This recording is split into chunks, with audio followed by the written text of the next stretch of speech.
Hello tout le monde, j'espère que vous allez bien. Aujourd'hui on se retrouve pour une vidéo que j'ai jamais faite sur ma chaîne. Il s'agit des hyper hyped produits que je ne veux pas acheter. Alors j'en ai sélectionné quelques-uns, je vais pas parler de tout parce qu'il y en a beaucoup, mine de rien. Quand j'ai scrollé un peu sur Instagram, je me suis dit bah tiens, ça je veux pas, ça je veux pas, ça je veux pas. Même si c'est très connu, même si on en parle tout le temps, même si des collabs par-ci, des collabs par-là, des codes promo par-ci, des codes promo par-là, je ne veux pas les avoir chez moi. Donc bien sûr, ceci n'est que mon avis, c'est mes goûts en fait. Et si vous aimez l'un de ces produits-là et que vous en êtes satisfait, n'hésitez pas aussi à le partager en commentaire. Bah écoutez, on commence tout de suite, c'est parti. Je commence par la I Need Nude palette de chez Natasha Denona. Ça fait longtemps que j'ai pas craqué chez Natasha Denona. Je trouve que ces palettes ne me tentent plus comme avant. J'ai trouvé mieux autre part, dans des marques indie par exemple. Ce qui me trouble un peu dans cette palette, c'est que en fait j'ai l'impression de voir la même tonalité de fard. Il n'y a pas beaucoup de fard mat foncé, donc il n'y a pas de contraste.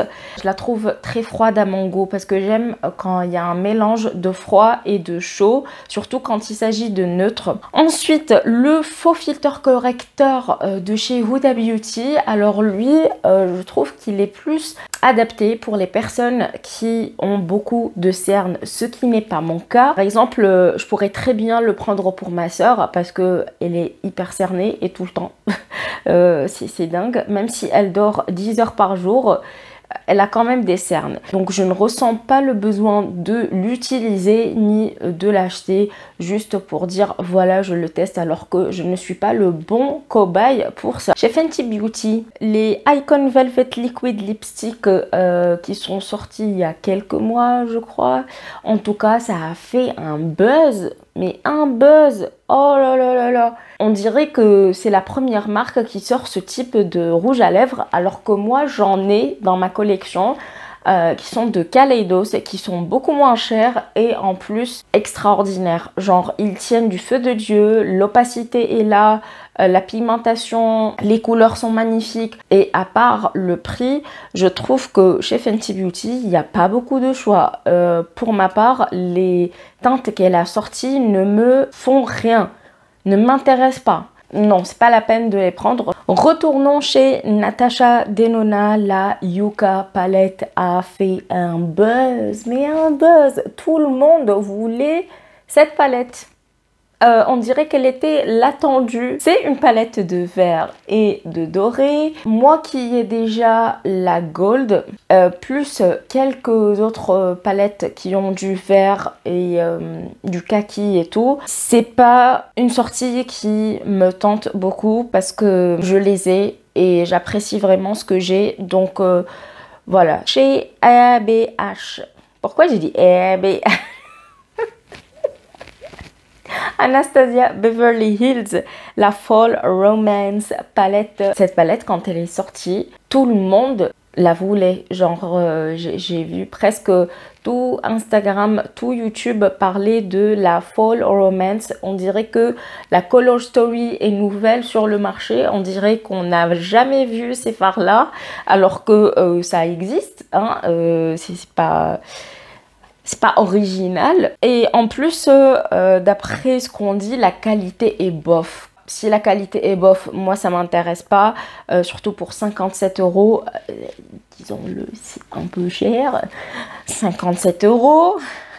Et la Color Story est du déjà vu. Donc voilà, rien que pour ces deux raisons-là, je passe mon tour. Je vais parler de deux marques maintenant qui ressortent des nouveautés. Enfin, des nouveautés, si vous voyez ce que je veux dire, tout le temps. En fait, c'est...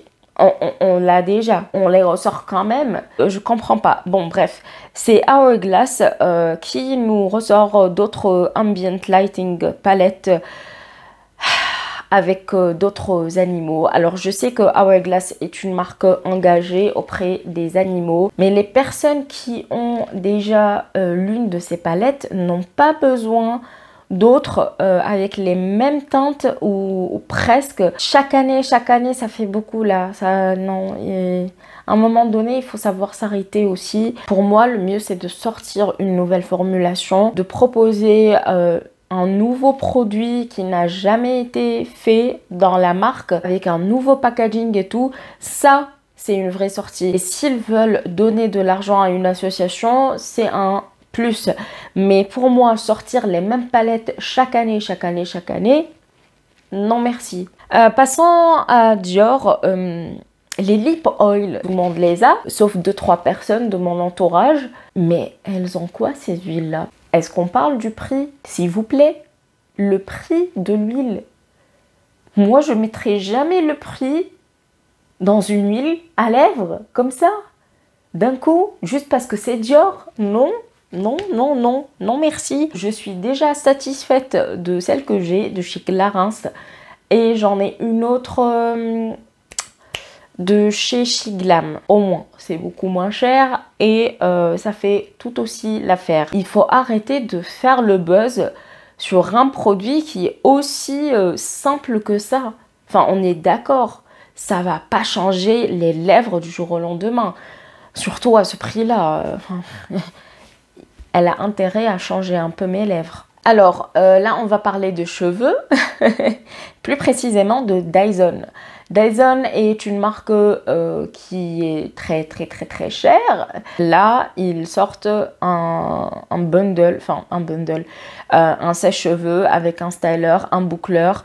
Et rien que le sèche-cheveux, je pense qu'il est à 600 $. 600 $ pour mes cheveux. Désolée, hein, désolée, mais là on est dans le ridicule. Même si c'est waouh, non, ça reste 600 € les gars. Et franchement, je suis bien avec mon T3, avec mon styler de chez GHD. En plus, apparemment, c'est pas si exceptionnel que ça parce que on les voit sur les réseaux sociaux, Dyson par-ci, Dyson par-là, waouh, c'est exceptionnel. Alors que toutes les personnes qui sont passées au Dyson disent que en fait, ils préfèrent les autres marques. Donc, est-ce que ça vaut vraiment ce prix-là? Je n'en suis pas sûre. Retournons chez Fenty. Elle a sorti des Shadow Sticks qui sont très nude.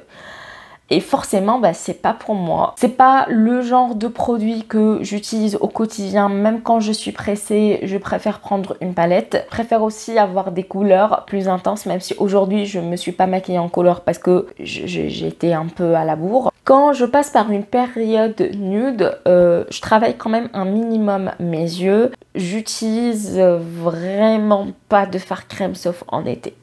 Voilà, c'est tout. Vous savez tout maintenant. Mais à voir, peut-être qu'ils sont de bonne qualité. Si quelqu'un les a testés ou compte bien les acheter, n'hésitez pas à me le dire. Next Nars, palette chic édition des fêtes 2023. Comme d'habitude, la même palette qui est sortie l'année dernière, l'année avant-dernière. Celle d'avant, celle d'avant. Écoutez, les mêmes teintes chaque année. Et s'ils la ressortent, c'est que ça fonctionne, c'est que ça se vend. Qu'est-ce que je peux dire d'autre? Rien. Mais c'est pas pour moi, non. On va finir cette vidéo avec une petite touche rafraîchissante de spray fixateur de chez Charlotte Tilbury. Comment il s'appelle déjà? J'ai oublié. Il est très connu. Pourquoi il y a autant de hype autour d'un spray fixateur? J'aimerais bien comprendre parce que à moins qu'il change ma peau, comment dire, elle devient très lisse, elle rajeunit de 10 ans, elle garde son élasticité pendant 5 ans minimum, ce qu'il a d'exceptionnel. Et je ne veux pas mettre le prix dans un spray fixateur. Je trouve qu'il y en a d'autres qui sont moins chers et qui font aussi le job. Donc si vous avez testé ce spray, s'il vous plaît, dites-moi qu'est-ce qu'il a de magnifique, d'original, d'exceptionnel, de waouh comme ça. Peut-être que je change d'avis, mais pour le moment, je ne suis pas prête à craquer dessus. Voilà les amis, j'espère que cette petite pause avec moi vous aura plu. Si c'est le cas, comme d'habitude, n'hésitez pas à la liker, à vous abonner si c'est pas encore fait. Ça m'aide beaucoup par rapport à l'algorithme, etc. J'attends vos commentaires et dites-moi aussi quels sont les hyper hyped produits qui sont très connus, qui font le buzz, que vous ne voulez pas acheter. Et je vous retrouve la prochaine fois. En attendant, prenez soin de vous. Ciao, ciao!